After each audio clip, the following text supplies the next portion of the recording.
Değerli Nesrin, aslında tam olarak söylediğin yerden sormak istiyorum. Hani bir mesaj var gerçekten alanlarda ama devletin bunu iyi okuyamadığını belirttiniz. Devlet bunu okuyamıyor mu yoksa okumuyor mu? Okumak mı istemiyor ya da farklı bir gözle mi bakmaya çalışıyor sizce? Yani biz artık bu devletin bizi çok iyi tanıdığını düşünüyoruz. Yani bizim bu noktada, bu topraklarda barış deneyimleri, girişimleri olan bir hareketiz. Yani Kürtler bu noktada barış girişimlerini deneyimlemiş. Barışın nasıl olması gerektiğini ve nasıl olmaması gerektiğini çok iyi deneyimlemiş bir halk. Devlet de bunu çok iyi biliyor. Devlet karşısındaki gücü çok iyi tanıyor. Çünkü 27 yıl esir tuttuğu bir Kürt halkın önderliği var. Çok iyi tanıyor yani. Bu 27 yıllık süreç içerisinde hem PKK'yı daha iyi tanıdı hem de bunun baş müzakereci, önderlik gerçeğini çok iyi tanıdı bu devlet. Doğrudan müzakereler, doğrudan esaret ve onun özgürlük gerçekliğiyle aslında doğrudan tanıma gibi bir süreci geçirdi devlet. Devlet bu noktada ortada olan beyanlar var. Şunu çok iyi biliyor. 27 Şubat bildirisi bu noktada barış ve kardeşliğin nasıl olması gerektiğine dair somut bir program koydu ortaya. İlkeler beyanıydı 27 Şubat. Sayın Abdullah Öcalan İmralı'da, İmralı tecrit koşullarında kendisinin özgürlüğünü bir tarafa bırakarak kişisel özgürlük olmaz, toplumsal özgürlük olur diyerek barış iradesini ortaya koydu ve ilkeler bütününü ortaya koydu. Bu ilkelerde ne vardı? Bahçeli'nin de ortaya koyduğu temel mesaj neydi? Kürt ve Türk halkının kardeşliğiydi. Bunun üzerinden tesis edilecek bir barış var. Yani bu ülkenin barışı Kürt ve Türk'ün kardeşliği üzerinden tesis edilecek. Şimdi bunun üzerinden de Abdullah Öcalan şunu dedi. Kürt ve Türkler kardeş olmazsa büyük bir yıkım olur. 1000 yıllık bir hukuk var, 1000 yıllık bir kardeşlik var. Bu kardeşlik bozulursa Orta Doğu'da büyük bir karmaşa, hercümerç ya da büyük bir kaos olur. O yüzden bu ülkede barışın yolu iki halkın birliktenliğinden geçer. Bunun da koşulları var. Bunun koşulları neydi? Her şeyden önce devletin bu iradeyi tanıması gerekiyor. Bu iradeyi tanıması için bazı adımları atması gerekir. Buna ne dedi Sayın Öcalan? Bir yol haritası belirledi ve entegrasyon ve özgürlük yasalarına çıkartılması gerektiğini söyledi. Yani bizim barış koşullarımızın temel yol haritasını, temel parametresini hatta ilkelerini belirleyen kavram bütünü, kavram seti entegrasyon ve özgürlük yasasının çıkartılması üzerinedir. Bizim de bu süreçten itibaren buna dair somut altyapıyı oluşturacak zihinsel ve pratik dönüşüm içerisine girmemiz gerekir. Sayın Öcalan bambaşka bir süreç başlattı. Bu sadece devleti kapsayan bir süreç değil. Devletle birebir görüşmeler var ve her görüşmede şunu net olarak koyuyor Abdullah Öcalan. Diyor ki bu ülkede barış olması için bir Kürt varlığının statü kazanması gerekir. Yani hukuki bir yapıya dönüşmesi gerekir. Bu çok esas bir şeydir. Biz güveni bunun üzerinden tesis edebiliriz. Güven dediğin olay hukuki güvenceyle sağlanacak bir şeydir. Tamam, niyetler beyan edildi. Bahçeli açık açık niyetini beyan etti. İşte barışın kaçınılmazlığını, barış sürecinin kaçınılmazlığını, devletin bekası adına bunun kaçınılmazlığını ortaya koyan bir irade ortaya koydu. Bunun karşısında Sayın Abdullah Öcalan bunu onayladı ya da bu noktada buna cevap verdi ve peşi sıra hem PKK'yı feshetti hem silah yakmak gibi çok ciddi bir siyasi irade ortaya koydu ve bununla birlikte bir ateşkes süreci devreye girdi. Ve bir de yol haritası çıkarttı Sayın Abdullah Öcalan. Hem devlet için aslında devleti norm devleti seviyesine yükseltecek bir yol haritası çıkarttı. Bu noktada devleti değiştirip dönüştürecek bir ilişki bütünselliğini oluşturdu. Artı bir de toplumu yeni dönem için gerekli zihinsel ve örgüsel donanıma kavuşturacak manifestoyu ortaya çıkarttı. Şimdi bu noktada devlet bunların hepsine hakim. Benden daha iyi biliyor. Hareketinden çok daha iyi biliyor Sayın Abdullah Öcalan'ın ne yapmak istediğini. Çünkü doğrudan görüşen o. Daha Sayın Abdullah Öcalan hareketiyle doğrudan bir görüşme sağlamadı. Sayın Abdullah Öcalan henüz komisyonla doğrudan görüşme sağlamadı. Kimle görüşüyor? Devletle görüşüyor. Benden senden daha çok, hareketinden daha çok iyi biliyor devlet Sayın Abdullah Öcalan'ın nasıl bir çözüm haritası içerisinde, nasıl bir irade içinde olduğunu. Bu noktada bir bilmemeden değil, oyalamadan bahsedebiliriz. Bu da şöyle bir tartışmayı ortaya çıkartıyor. Peki neden bir oyalama var? Birinci koşul, evet, bir Kırım rejimi var. Bir Kırım rejimi ve 10 yıllık arkamızda bıraktığımız 10 yıl aslında Orta Doğu'da her şeyin alt üst edildiği ve Kürtlerin de bir soykırımla birlikte yeni bir sürece evriltilmek istediği bir 10 yıldı. Biz bunu arkamızda bıraktık. Ve bu 10 yılın sonunda Kürtler soykırımın ardından direnerek çıktı. Büyük bir faşizm süreciydi, çok kurumsal. Darbe mekanizması da bunun üzerine kurulmuş. İmralı tecrit sistemini, imha sistemine dönüştürmek isteyen bir 10 yıl arkamızda bıraktık. Ve günün sonunda iki tarafta pata oldu. Neydi? Artık bir çözüm iradesinin ortaya çıkması gerektiği ortaya çıktı. Şimdi bunun ardından Orta Doğu'da dengeler sarsıldı. Yeni bir statü süreci oluşuyor, bir statü oluşuyor. Buradan da devletin kendisini kurtarması için çözüme dair bir fikir sunması gerekir ama şunu biliyoruz. Devlet kendisini kurtarmak istiyor. Devletin en büyük derdi PKK silah bıraksın. Aman aman silah bıraksın, gerisi artık kendisine göre bir politikayla oyalarım, işte mecburlar zaten, bir şekilde oyalarım, işte tutukluları çıkartırım, hasta tutukluları çıkartırım, zaten sonra tekrar tutuklarım. İşte kimi oyalama politikalarıyla bir adeta bir bebeğin ağzına mama koyarcasına, karşısındaki çocuk yerine koyarcasına kimi oyalama politikalarıyla geçiştireceğini sanıyor. Bu noktada şunu net koymak lazım. Devlet henüz bu cesareti ortaya koymuş değil, oyalıyor. Norm dışı devlet, ki bu noktada şunu bilelim. Sayın Abdullah Öcalan İmralı'da norm dışı devlet ve norm devleti kimdir, ne değildir ve buradaki terazi kimden yana sürekli ağırlık kazanıyor diye sürekli ölçerek siyaset yapıyor. Bu çok önemli bir kritiktir. Siyaseti bunun üzerine kuruyor ve norm devletini sürekli ilişkilenerek güçlendirmek istiyor. Buna dair adımlar atmaya çalışıyor ve cesaret veriyor. Ama norm devleti cesaretsizleştikçe Hakan Fidan Rojava'ya dönük saldırı açıklamalarında bulunuyor. Erdoğan eğer ki kalemle olmazsa kılıçla çözeriz diye tehditvari açıklamalarda bulunuyor. Ve peşi sıra kimi de işte en son Tişrin Barajı'na saldırılar oldu. Görüyoruz ki pratik gerçeklikte norm devleti halen cesaretli adımlar atmış değil. Komisyondaki pratikler de komisyon kurduk, tamam artık bitmiştir şeklinde işi günü kurtarmaya çalışan, bir strateji üretmeyen bir yaklaşım olduğunu gösteriyor. Devletin Kürt sorununda çözüm iradesi ortaya koyması için Kürt varlığını doğru tanımlaması gerekiyor. Bunu tarihsel olarak yeniden tanımlaması gerekiyor. Varlığını hukuksal olarak kabul etmesi gerekiyor. Bunun için mevcut gerçeklikte cesur olması gerekiyor. Evet, Kürt varlığı vardır demesi gerekiyor. Artı buna dayalı pratik adımları atması gerekiyor. Bu atılmazsa bu oyalama olur. Kürt dilinin, düşünsenize, komisyon Kürt sorunu çözmesi adına kurulmuş ama Kürt varlığını sen orada dil olarak tartışmaya sokuyorsun. O zaman şu denir: sen bu komisyonu sadece silah bırakma adına kurmuşsundur. Bunun gibi diyebileceğim, günün sonunda işin özeti olarak şunu diyebilirim.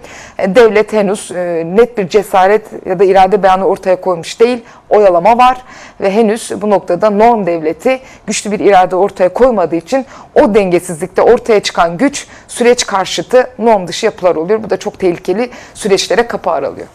Evet, aslında oyalama gerçekten hani süreci tarif eden önemli kavramlardan bir tanesi. Ama tam olarak sizin de biraz önce belirttiğiniz noktalar üzerinden baktığımızda aslında en temel olan şeyle ilgili de bir inkar da söz konusu. Yani Kürtçenin kabul edilmemesi, komisyon görüşmelerinde Kürtçe konuşulmasının kabul edilmemesi ya da anayasa tartışmalarında MHP Genel Başkan Yardımcısının ilk baştan itibaren 4 maddeyi tartışmaya sokmama ya da diğer maddeler üzerinden yaptığı kırmızı çizgimizdir açıklaması aslında bir taraftan da inkar siyasetinde de bir ısrar olduğunu gösteriyor. Siz de geçen gün Yeni Yaşam'daki yazınızda aslında sormuştunuz, inkarla birlik mümkün mü diye, inkarla birlik olur mu diye. Aynı şeyi aslında belki biraz daha tartışabiliriz. Bu mümkün mü gerçekten? Bu inkar siyasetiyle devam etmek ne kadar mümkün olur? Ne kadar oyalama siyaseti işe yarar? Yani devlet nasıl kuruldu? Buradan aslında sürekli Sayın Öcalan günceli tarihle bütünleştirerek siyaset oluşturan bir düşünce yapısı var. Sürekli buradan çözümleyerek çözüm ya da alternatifler ve siyaset üreten bir mekanizması var ve günceldeki yaşananı aslında Cumhuriyet'in ilk kuruluş dönemleriyle bağdaştırarak ele alıyor. Bir geçirilen 10 yıllık süreç Enver Paşa pratiğiyle, İttihat Terakki'nin Enver Paşa pratiğiyle işte Rumlar, Ermenileri katletti. Ardından da sıra Kürtlere gelip inkar siyasetini devreye sokup soykırımla birlikte bunu devam ettiren bir zihniyetti. Bu devlet kendi kurumsallaşmasını, Cumhuriyet zihnindeki kurumsallaşmasını Kürt varlığının inkarı üzerine kurdu ve bir beyaz Türklük inşa etti. Ama bir ara dönem var. 1919 ve 23 dönemlerindeki ara dönemde Kürt ve Türklerin stratejik birliktenliği dönemi vardı. Belki buna taktiksel yaklaştı iktidar ama böyle bir ara dönem var. İşte bu noktada sürekli Sayın Öcalan Türkiye siyasetini bu iki düzlemden ele alıyor. İttihat Terakki'nin kuruluş dönemdeki inkar siyaseti, ki bu Kırım siyaseti diyor buna, faşizmin en zirveleştirdiği, kurumsallaştırıldığı bir dönemdir. Aslında norm dışı yapının kural dışı bir savaş yürüttüğü dönemdir. Bir de Kürt ve Türklerin birlikte ittifak oluşturduğu, stratejik ittifak oluşturduğu ara dönemdir. Şimdi biz sürekli bunun üzerinden siyaseti anlamaya çalıştırdığımızda karşımızdaki yapıların hangi eksende durduğunu anlamak istiyoruz. Şimdi inkar politikası bu noktada şunu bize sürekli dayatıyor. Kürt yoktur diyor. Tamam diyor. 2000'lerden itibaren de Kürt yoktur siyasetinden, çünkü PKK buna itirazdı. Tamam Kürt vardır ama Kürtsüz Kürt politikası olsun noktasına getirdiler. Şimdi buradan da hayır bir Kürt var ama nasıl bir Kürt'e getirdiler? Çünkü Sayın Öcalan şunu çok net söylüyor. Orta Doğu'da Kürtler artık yükselen bir değer. Ve şu kritik tarihi açıklamayı yapıyor. Birinci Dünya Savaşı sonunda Türkiye Cumhuriyeti kuruldu. İkinci Dünya Savaşı'nın sonunda, büyük yıkımlardır bunlar, ne kuruldu? Yahudi soykırımının ardından İsrail Devleti kuruldu. Şu an 3. Dünya Savaşı'ndayız ve 3. Dünya Savaşı'nda Lozan ya da Sykes-Picot'la birlikte inkar edilen Kürt gerçekliği ve üzerine kurulmuş ulus devlet yapısı çöküyor. Bir domine etkisi yarattı. İşte en son İran, Yemen bu hattı gördük. Buradan başlayan bir süreç var ve buradan doğacak yeni süreç bir Kürt ulus devletinin dönüküdür. Böyle bir siyasete dönebilir. 3. Dünya Savaşı'nda günün sonunda bir Kürt ulus devleti kurulmak isteniyor. Yani demek ki anlıyoruz ki bir Kürt var. Bir Kürt inşa edilecek. Ama hangi Kürt? İşte bu noktada aslında hangisi inkar derken neyi inkar ediyor diye sormak lazım. Aslında Kürt doğrudan inkar edilmiyor. Kürt var ama örtük bir şekilde. Yani kendine göre bir Kürt var. O yüzden Sayın Öcalan ısrarla Jüdenland kavramını kullandı. Evet bir Kürt olacak. İşte son manifestosunda şunu söylüyordu ki 2012'de bir öngörü oluşturarak diyor ki bir savaş olacak ama savaşın sonunda İsrail Kürtlerle birlikte bir stratejik birlik oluşturacak ama hangi Kürtlerle? Ya KCK yapısını kabul edecek ya da tümden inkar edecek, kendisine göre işbirlikçi, ilkel milliyetçi Kürtlerle yol alacak.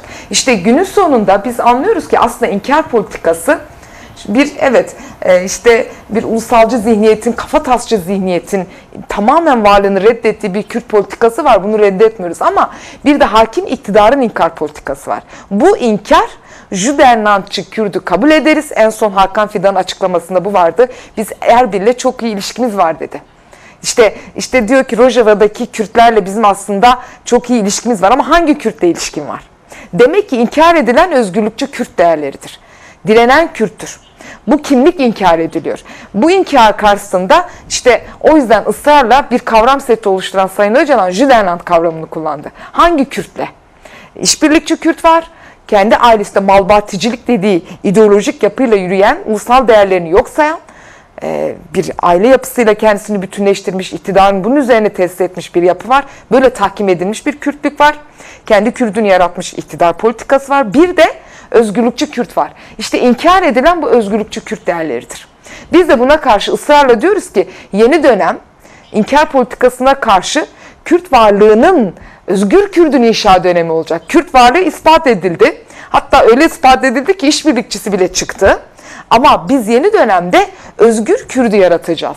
Bunu statü haline getireceğiz. Buna hukuki bir norm kazandıracağız ve o Kürt kendisini komünel Kürt haline getirecek. Bu kavram da çok önemli. Yeni Kürt komünel bir Kürt olacak ama devlet ısrarla Kürt varlığını inkar ediyor. Bu Kürt'ü ısrarla inkar ediyor. Yani sen Sayın Öcalan'ı komisyonla görüştürmüyorsan o Kürt'ü inkar ediyorsun demektir. Erbil bizim yakın Kürdümüz diyorsan, Hakan Fidan bunu söyledi yakın dönemde, ama diğer taraftan baş müzakereci ilan edilmiş, süreci başlatan esas aktörü sen halen görüştürmüyorsan komisyonla, bunu bir pazarlık konusuna dönüştürüyorsan, bir ay boyunca görüşme olmadı sonuçta ve hala mutlak tecrit koşulları var. Bu koşullarda şu sorulması gereken hangi Kürt'ü kabul ediyorsun ve halen üst üste gelen kimi açıklamalar oldu. Bu kadar ilkel bir zihniyet gerçekten insanı yapıyor. Yani derler ya, evin içinde düzen olmazsa düzenbazı çok olur. Şimdi öyle bir düzenbazlık hukuku oluşturdular ki, öyle bir zihniyet ki halen bu çağda bize açık açık şunu söylüyorlar yani, işte bu Kürt de olmaz dedirtecek açıklamalar içerisine giriyorlar. Anayasa tartışmalarında benzer açıklamalar kamuoyuna, basına yansıdı. İşte bu noktada İlber Ortaylı'nın açıklaması benzer şekilde geldi. Nüfus politikası yürütüyor halen Kürtler. Yani bu çağın politikası bu mudur? Halen bu zihniyete çakılı kalmış, halen Kürt inkarı üzerine beyaz Türklük politikasıyla yürümek isteyen bir zihniyet var. Çünkü bu zihniyet şunu biliyor: eğer Kürt var olursa onun varlığı tehlikeye girecek. Kürt var olursa Jüdernancı, işbirlikçi çizgi tehlikeye girecek. PKK'nin yarattığı miras üzerinden böylesi bir tepinme hali var. Sen var olursan ben yok olurum. Çünkü diyalektik bunun üzerine kurulmuş. Buna karşı ne diyor Öcalan? Hayır, sen var olsan ben yok olacağım değil. Biz var olacağız, entegrasyonla var olacağız diyor. Bu noktada yeni bir kavram seti oluşturuyor ama güncel anlamda, güncel politikaya da yansıyan, işte komisyondaki yaklaşımlar, günlük politikada hala bizim komisyonda en basitinden barolar konuştu ama bizim ÖHD derneğimiz konuşmadı. Bunun bile tartışma konusu oldu. İşte komisyonda ki yaklaşımlarda sadece konuşuyor, insan merak ediyor. Bu komisyon daha kimi ne kadar dinleyecek? Peki buradan ne çıkacak? Sen TMK'ya dair bir şey çıkartacak mısın? Halk güvensiz bu noktada. Komisyonun kurulması önemli bir adım ama içerik yok. Bu da şekilci, şablonik bir şey yaratıyor. Bu günü kurtarma politikasıdır. Günü kurtarırım derken devletin bekası elden gidecek. Bunun farkında değiller yani. O yüzden bu inkar politikası aslında yani onurlu bir barışın, bu noktada buna dayalı temel kardeşlik hukukunun gerekli olduğu statüye dayalı, çünkü böyle bir kardeşlik hukuku olacak, bunun inkarıdır. Sen bugün Kürt'ü inkar edersen yarın kapında bambaşka bir savaş geliyor artık. Kendi varlığını, bekanı inkar ediyorsun. Burada çok tehlikeli bir şey var. Çünkü Kürt'ün barışı aynı zamanda devletin de kendi ayakta tutması ve hatta demokratikleşmesine götürecek bir domino etkisi yaratır. Çok zincirleme reaksiyonları olacak, pozitif reaksiyonları olacak bir süreçtir. O nedenle bu süreç çok içinde çok fazla kaygıyı oluşturacak politikalar yürütülüyor. Yani Erdoğan'ın, somut olarak şunu söylemek lazım: Devlet Bahçeli bir irade ortaya koyuyor. İşte Ahlat'ta gidip görüştükten sonra gidildi adaya, görüşme oldu. Çünkü belli ki bizzat Bahçeli'nin kendisi müdahale etti görüşte ama Erdoğan hala şunu söylüyor: ben izliyorum. Çünkü çok pragmatist. Müthiş pragmatist. Güç neredeyse ona göre hareket ediyor. Ve bu noktada henüz bunun demek ki şeyini görüyoruz. Çok güçlü bir irade ortaya çıkmamış ama hükümetin devlet aklına, rasyonel akla dayalı olarak hızlıca bu süreçte irade beyanı ortaya koyması gerekir. Bu doğal olarak yanar döner bir siyaset ortaya çıkartıyor. Bu da güven vermiyor. Evet, aslında değerli Nesrin, söyledikleriniz üzerinden tartışacak çok şey var ama biraz belki oradan sizin de bahsettiğiniz entegrasyon meselesine biraz yoğunlaşabiliriz. Yani entegrasyon derken aslında tam olarak neyden bahsediliyor? Bununla ilgili aynı zamanda Özgürlük Hareketi'nin de kendisini geliştirmesi, ortaya belli politikalar koyması gerektiğine dair de vurgular yaptınız. Bu nasıl olabilir? Nasıl bir entegrasyondan bahsedebiliriz? Bu Sayın Abdullah Öcalan'ın ortaya koyduğu kavram setlerinden biri. Yeni döneme yeni bir kavram setiyle giriyor.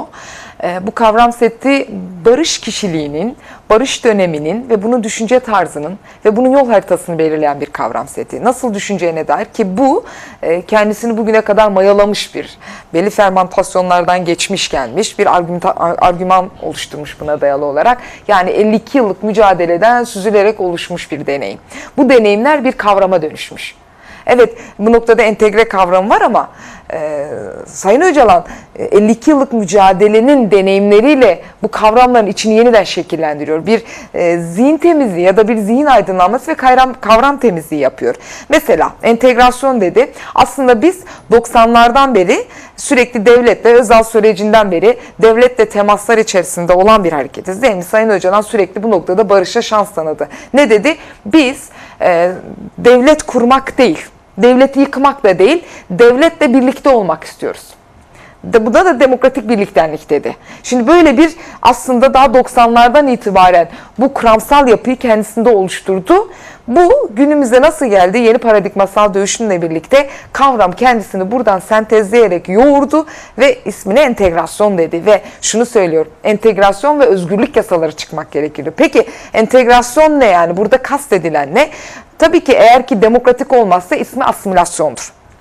Buradan temel ilkeler ve kurallar bütünü şey yapılıyor ve şunu bilelim, entegrasyon pozitif devrimdir diyor Sayın Öcalan. Direkt bu tanımı kullanıyor. Pozitif devrimdir. Bunun üzerine çokça kafa yormak lazım. Çünkü biz entegrasyon yasalarını da şimdiden hazırlamamız gerekir. Entegrasyon yasaları nasıl olacak? 4 parça Kürdistan da bunu söylüyor. İşte demokratik birlik yasalarıdır entegrasyon.